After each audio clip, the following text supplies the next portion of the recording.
Construcción histórica de México en el Mundo 1, 1808-1946. Sandra Cortés. Tema 3.1. El porfiriato y la represión.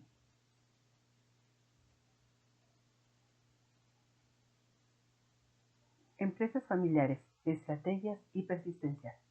Los franceses y su importancia en la industrialización de México. En la historia de la modernidad porfirista, las inversiones francesas arriban a México en 1829. Primera generación. El surgimiento de cajones de ropa barceloneses. Todo comenzó en 1821, cuando los hermanos Arnoux partieron hacia América después de cerrar su taller de seda en Gesser, un pueblo cerca de Barcelona. Los hermanos Arnoux abrieron su primera tienda llamada Las Siete Puertas, en la Ciudad de México en 1829. Segunda generación. El surgimiento de grandes consorcios. Los barceloneses no se sintieron identificados con el emperador Maximiliano, aunque sí resultaron beneficiados por su gobierno en 1863 tras la creación de una ruta marítima entre Saint-Nazaire, ciudad de la costa occidental de Francia, y Veracruz,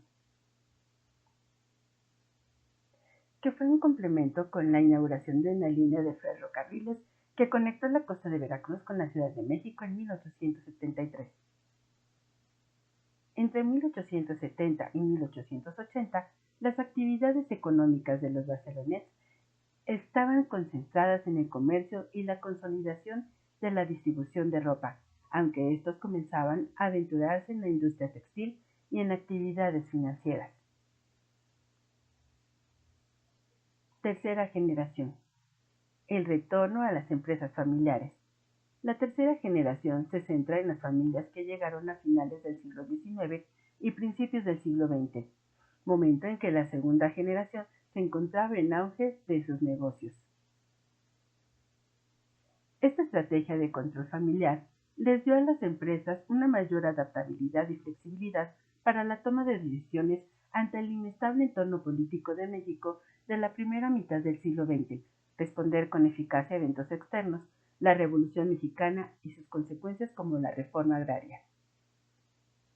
La tercera generación se distinguió de los barceloneses de la segunda por adquirir gradualmente casi todo el capital de las empresas en las que originalmente habían sido socios secundarios, ampliando así su influencia y las actividades de las empresas, asegurando que la asociación a la compañía se restringiera a individuos generalmente miembros de su misma familia. Después de la tercera generación, no es posible hablar de una cuarta, debido a que el grueso de los barceloneses, que aún están presentes en el país, comenzaron a mezclarse con el resto de la sociedad mexicana, tanto en términos de socios de negocios como formando familias con individuos de origen mexicano, diluyendo las características distintivas de las estrategias vinculadas a su nacionalidad.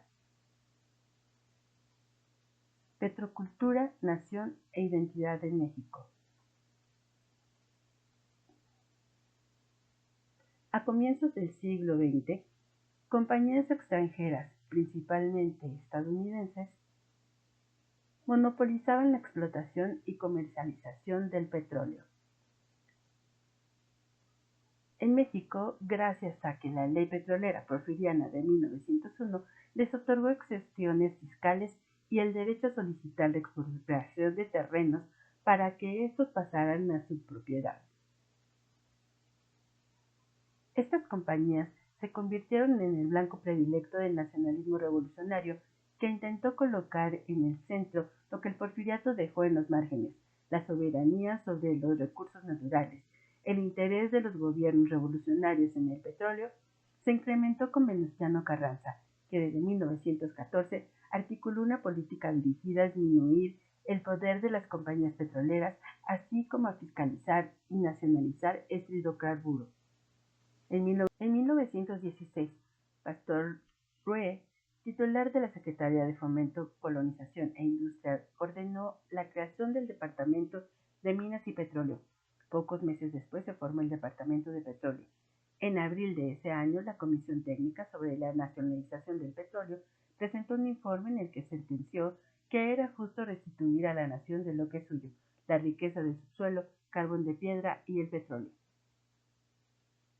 Durante la discusión de la nueva Constitución, fue tal el ímpetu por la declaración de la soberanía de las riquezas naturales que sin mayores discrepancias el Constituyente de 1917 acordó que el artículo 27 declarara la propiedad nacional sobre el petróleo y otros recursos, nulificando así a todos los derechos de propiedad que hasta ese momento habían sido otorgados a sus empresarios, además de facultad al Ejecutivo para revisar o revocar concesiones o contratos petroleros.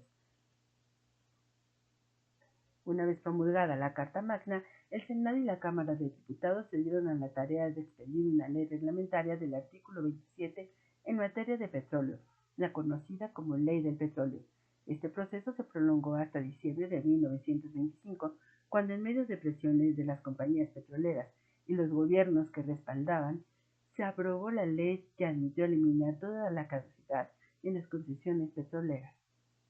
En 1923 el presidente Álvaro Obregón firmó los tratados de Bucareli, en los que se comprometió a no aplicar retroactivamente el artículo 27 constitucional, a respetar la propiedad de las compañías petroleras.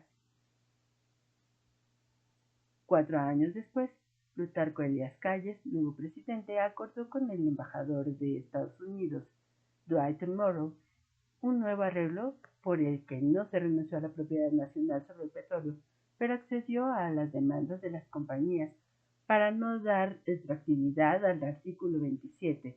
El artículo selló la relación que mantuvieron en el Estado mexicano y las petroleras hasta los cambios introducidos por la presidencia de Lázaro Cárdenas. El poder de la publicidad, petrocultura nacionalista. El presidente Lázaro Cárdenas, que asumió el poder en 1934, comenzó sus intentos de cambiar esta situación a través de los sindicatos de las organizaciones de trabajadores petroleros unificados en un solo sindicato, el Sindicato de los Trabajadores Petroleros de la República Mexicana. El 18 de marzo de 1938 a las 8 de la noche se dio la decisión de expropiar la industria petrolera.